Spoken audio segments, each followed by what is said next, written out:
Hello and welcome to the Mirror's Facebook Live. Yesterday was a historical day for America and for the rest of the world as we said goodbye to Donald Trump and welcomed the 46th American President Joe Biden into the White House. I'm joined today by body language expert Bruce Durham, better known as Believing Bruce, who's going to be talking us through some of the key moments from Washington yesterday. So welcome, Bruce. Thank you so much for joining us. No, thank you very much for having me. I'm very much looking forward to discussing this very interesting group of individuals at a very important time in history. Yes, it really was quite the day, wasn't it? And so I'm going to jump straight in, if that's all right with you, because I've got a lot that I want to ask you. Sure. So we started the day by watching Donald and Melania Trump leave the White House, getting on a helicopter, then doing their kind of goodbye speech before getting on a plane and heading off to Florida. Mm-hmm. So what did we learn from their body language in that kind of, those final couple of appearances? Sure. So I think the context is very important to try and recognize, because obviously that is an impact. How we think and feel dictates our human performance. So the body language that we're seeing is a direct output of how we're actually thinking. And the context is that, Donald Trump has lost his presidency. He is the outgoing president. And that's what we see within his body language reactions. So when you see, Donald Trump walk into the helicopter, that final wave, etc., there's not one bit of enthusiasm there. He has lost the election, but we are well aware that he is debating that. He is putting forth his arguments as such. And it's very much like someone who's been sent to what I would say is the headmaster's office. Is that he's going, but it's not of his own volition. It's definitely he's not motivated to go. So when you see the frowns, you see the sort of side of the mouth. Very rarely is it raised. And there is a couple of smiles, but it's what we call the Duchenne smile. It's almost like a fake smile for the cameras. So although the mouth does come up on the rare occasion, you'll see none of the muscles at the side of the eyes actually contract, which is very contrasting to when he arrives at the Air Force Base to then give his last press conference. We see a lot of genuine smiles because at that particular moment, Donald's allowed to tell everybody how great Donald's been in the past 4 years. Okay, and obviously he handed the microphone over to Melania to say a few words as well, obviously as the outgoing First Lady. Was there anything interesting from that, kind of few lines that she got? Not really, because what we've got going on here, we class as the imposter syndrome. It's very much where you've got a self-preservation mechanism going on. So it is an act, it is a show. She is part of the actual show that's running out here. So when something's scripted, you can tell that she's looking towards the camera. She's obviously rehearsed it. It's very hard to pick up on any body language clues there because she's not getting asked questions. She's not being made to feel uncomfortable. She's got a little piece to play. And to be fair to Melania, in that particular moment, I think she plays it very well. And what about the interactions we saw from the two of them as a couple, both as they were walking out of the White House and when they were standing on that podium? Yeah, sure. Well, this clip is very interesting because what I've noticed over a period of time is that the distance between Melania and Donald when they're given public engagement is actually increasing. All right. And I'm not saying there's a correlation to Donald leaving the White House to this distance increasing. But there's been a number of occasions where their emotional baseline, so what we witness on average more of the time, where they are presented as a front, where they are presented as a team. Now, it's never been a sort of side-by-side, this is my right-hand woman, etc. Melania's always kept off to the side because Donald likes to portray that he is the main character, and he is to a certain extent. But what we've seen here is that elongation of the distance, that increasing, that step-by-step increasing further and further away. And when people try to increase distance, that gives a good indication. And again, I reflect it to you, I reflect it to people who've joined us for the live stream here. When you try and move away from somebody, it's because you're not comfortable with that person. Generally, there's no other solid reason that one could grab onto an offer apart from being uncomfortable. So the question, and it is just a question that we've got to ask, is what has changed? What has caused that uncomfortable feeling within Melania that she's chosen to back off? But what we can't question, it's undoubtedly fact, is that that distance has increased and it keeps increasing as well, Zoe. Okay, and so obviously there has been a lot of talk about the couple's relationship and their marriage. over the last 4 years. And so if we kind of go way back and look at their first dance as president and first lady back in 2017, how would you say you've noticed their body language, apart from kind of moving apart? Are there any other ways you think their body language has changed during their time in the White House? So yes and no. Again, we've got to be truthful. We've got to be authentic. All right. So there was more, if you look at an average baseline, more opportunity, more photographs, more examples, if you will, of them being close together. I think this photo, however, is a really good example, and it admittedly, it does just capture that inaugural dance at one specific moment. Now, through that dance, Melania, if you watch the video, has actually been very supportive of Donald. She gets he can't dance. You know, she gets he hasn't got much rhythm. So she's trying her best to guide her, the flat of the palm on her back. She's even using her body language to sort of sway in order to try and guide Donald. And if you watch Donald's feet, you can understand that the guy's got no rhythm. We're happy with that. I haven't neither.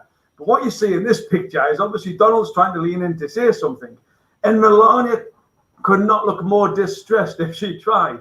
What we've just discovered there and talked about is the more people that try to distance themselves, the more uncomfortable they are. And what you see in that photograph is Donald leaning in to try to converse with Melania. Admittedly, I don't know if you can zoom in and see the eyes, but he's actually not looking at Melania, he's looking somewhere else.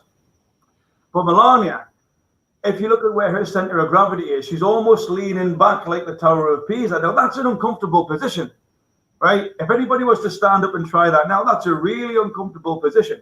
So especially in heels. Yeah, absolutely. Yeah, I can't vote for that, but I will take your opinion on that one. Yeah? But anybody can look at that, where she's looking off to the distance. It's almost a strained face. But for me, the real trigger is that Donald's leaning in and Melania's, trying her best to lean out. So from a body language perspective, I will be inquiring about, well, what's going on at that particular time, that T-junction, as we call it, for her to feel uncomfortable. So rather than just move her feet back, she would just rather lean back. All right, so she's not positioning her feet away as part of the dance. There's something going on where she's actually physically leaning back due to an uncomfortable sensation. That may just be due to Donald's dancing skills. We don't know. And obviously, during the last 4 years, we've seen a couple, especially more recently, actually, we've seen a couple of really quite awkward moments where she's appeared to kind of, knock his hand away, or, if he's tried to put his arm around it, doesn't look like she's having any of it, should we say. Do you think much can be read from these? Again, yes and no. It depends on the context. So that one there coming down, she may have just be, she may not like walking downstairs. She's in front of the public eye. We've got to give the lady some credit and some flexibility. It may not be that she's had a fallout with Donald. The real one, the real interesting one, that because of Donald's reaction, is that when they are leaving the podium after the election speech, and what a lot of people refer to as snatched her hand away. All right. So as the speech is finished, they turn away, and she, let's be factual, she rapidly removes her hand from Donald's. Then we could say, well, she's just turning away and she's walking, but it's the reaction of Donald who actually gives the game away there, because Donald is always about himself. He's always about him. He is the main character within the show. He likes all lights and all cameras on him. And very rarely does he look at Melania when either they are talking or when they are walking post-presentation. What we see in the actual, and I don't know if you can bring the video up here, of when they are in the presidential, when Donald's just given the speech, is that when they walk away, Melania quickly removes her hand, and Donald goes from his usual, like he sort of acknowledges, he's got a real habit of pointing at people and nodding at, he might be pointing at nobody, but his thing is if he's acknowledging his audience. But then his head spins, so that's a part of the brain called the amygdala. There's a fight or flight reaction going on, and that there I would hesitate to offer. Well, he wasn't expecting Melania to pull her hand away so quickly. That's why you see the reaction. Rather than him engaging the audience, he looks straight to Melania. And then as Melania keeps walking, he then tries to grab her, stroke, usher her. And it's a bit like, and I'm sure lots of husbands out there recognize this, when you've said something wrong or when you've done something, and your wife, I'll put my hands up, my wife does it, you sort of feel like helpless, lost, that you need some connection. So you end up chasing after them because you know that you've done something incorrect, or there's some type of uncomfortable feeling there. That's what we see in that video. And I think that there gives the best example of Melania not accepting her place as she always has. not supporting in the way. So she's done the presentation, that's done. The moment she turns, now I can be me. Now we get more of an authentic feeling. Now we get where that imposter syndrome has reduced. And just in that split second, because of Donald's reaction, I'd be very curious to see what was really going on inside their heads and hearts at that particular moment. Oh, it's so interesting, isn't it? It's just, just a tiny little thing gives so much away. Okay, so obviously when we saw them saying their goodbye before they got on the plane, we also got a quick look at some of the rest of the Trump family as well. In particular, Donald's daughter, Ivanka, who's obviously played a huge part during his presidency and has a really key role within the White House. And she looked quite emotional. She was tearing up as she kind of watched her dad say his final words. What do you think we took from that? Did we learn anything there? Again, it's always very hard to give a factual, authentic, this is exactly what that person was thinking, because without the body language gives us indicators that someone's uncomfortable or someone's excited, etc. But then through questioning, we can find out what was really going on. Without being able to ask those questions, we are a little bit stuck. But with Ivanka, there's a really good, here it is, where she's looking there and she realizes that there's a camera. She looks at the camera and then she looks back and then she gives like an exact, watch for the nod, there you go. Now, her emotional baseline, she wasn't nodding before. That's the only thing that we can go off. She wasn't nodding before. She realizes that she's being watched, and then she gives that exaggerated nod immediately. So that's what we call the D-junction. From a body language perspective, we've got something that we can lock in here. Immediately after she realizes that she's being watched, you get that exaggerated nod. Now, what does that mean? Well, look, the lady is in front of the world. She knows the cameras, and I do this, you do this, all the viewers will do this. At certain times, we let that imposter syndrome creep up. It's called the Hawthorne effect. Our behaviors change differently when we are aware that we are being observed. That's probably why, you have a more authentic argument with your partner. And then when somebody knocks on the door, you open the doors if you're the most, in love couple that's ever graced the planet. So we've all got that Hawthorne and that imposter syndrome going on.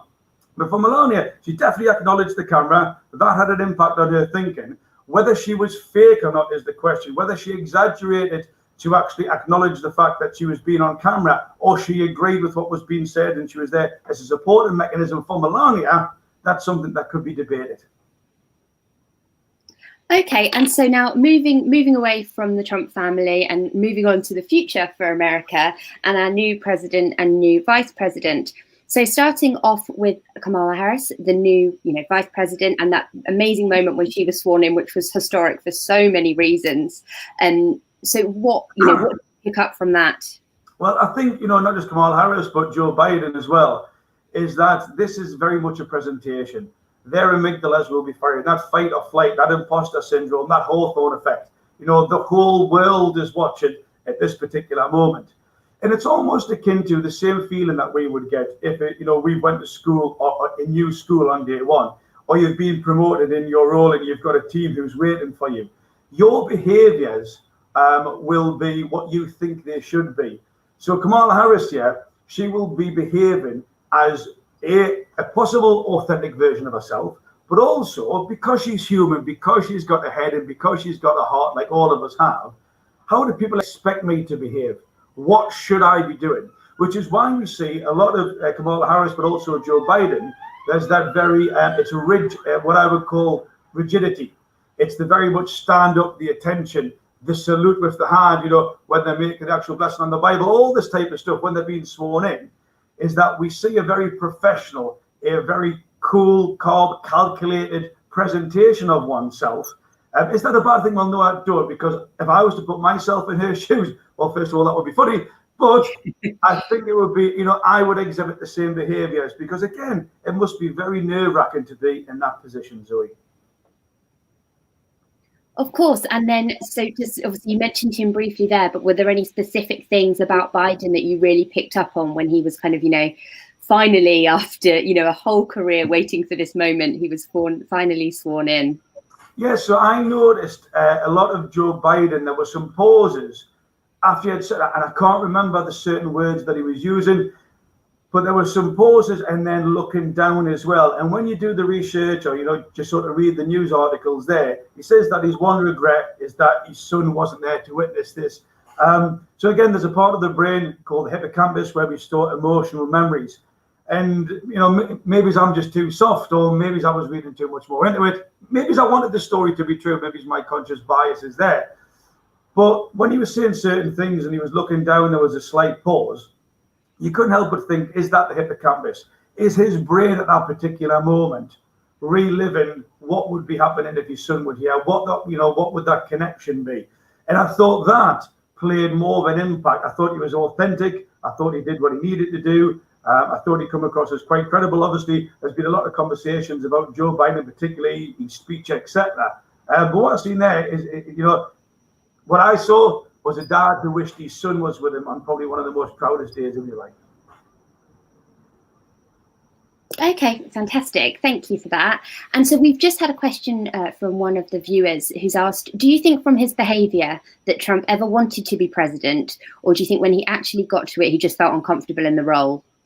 No, if you look at Trump's behaviour, I would say quite the opposite, that Trump did, I believe, want to be president. Or let's be specific, there was a desire within him. If you look at Trump's life, he's got a natural behavior of narcissistic tendencies to have self-love, self-adulation. And that's not so bad. You know, when we talk about people with narcissistic tendencies, it tends to be viewed in a negative light. If you look at any high-performing individual, any individual who's got to the top of their organization, whatever that may be, they will all have narcissistic tendencies, or because without those tendencies, they wouldn't have been as driven to get to those particular positions of power, if we can call it that. So I think Trump had a desire within there that's followed him all his life. That's why he's been successful. I think it actually added to his ego, to his to his sense of self. So I think he fitted into that role, quite well. And I don't think it affected his performance. If anything, I think it encouraged the natural Donald Trump and everything, cerebrally, the way he's conditioned, his natural characteristics, to become Donald Trump 2.0. That would be my perspective on it, coming from a purely psychological angle. And another one here. What about Dr. Jill Biden, the new First Lady? Was there anything you spotted from her when she was standing very proudly, I think it's fair to say, at her husband's side yesterday? Yeah, so there was a lot of eye connection, and there was a lot of examples when she was on camera that she was there as a supporting mechanism, not just to, how can I say, fill the picture, as it's been offered that sometimes Donald's used Melania for, to, this is me, here's my wife, and isn't she beautiful? But she had a genuine empathy. You could see the connection. There was that sort of, she wasn't robotic and standing upright. She was leaning, her head was tilted, she was looking at there, she was nodding, her eyes were shut at certain times that actually mirrored Joe Biden's eyes. So there was definitely a feel, like a connection there. And we didn't get that ever, I don't feel, with Donald and Melania. I'm not saying they haven't got that emotional connection. It's just not as strong and as supportive as what we've seen with the incoming president and his wife. Fantastic, lovely. Well, thank you so much for joining us today, Bruce. It's been really interesting and fantastic to hear. Brilliant. So thank you very much. Goodbye. Bye.